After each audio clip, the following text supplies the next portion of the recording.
आमचा मुलगा सतत चिडचिड करतो, नेहमी वाद घालतो. काही त्याला सांगितलं तर तुम्ही का करत नाही, मीच का करायला पाहिजे असं म्हणतो. तो आमचं ऐकत नाही, शिक्षकांचं पण ऐकत नाही. कुठल्याही वडीलधाऱ्या माणसांना तो रिस्पेक्टच देत नाही. मीच का, मलाच का, तुम्ही का करत नाही, तुम्हाला का नियम लागू नाहीत असं आमच्याशी नेहमी वाद घालतो. शाळेचे नियम तो अजिबात पाळत नाही.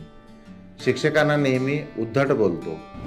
अशी लक्षणं मुलांच्या बाबत आपण ऐकलेले आहेत, पाहिलेले आहेत. तर काय असू शकतं हे?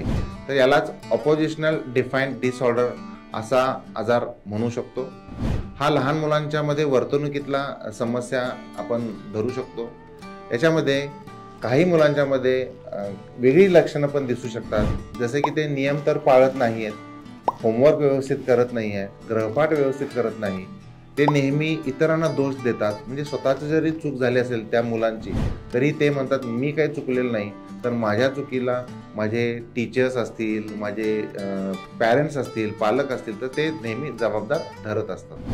तर थोडक्यात ही मुलं अतिशय रागीट असतात, चिडचिड करत असतात, नियम पाळत नाहीत, दुसऱ्याला दोष देत असतात, पालकांना ब्लेम करत असतात, इव्हन चेष्टा मस्करी करत असतात आणि गृहपाठ पण व्यवस्थित करत नाही, होमवर्क व्यवस्थित करत नाहीत आणि त्यामुळे त्यांचा परफॉर्मन्स जो असतो तो हा नेहमी अभ्यासामध्ये कमी असतो.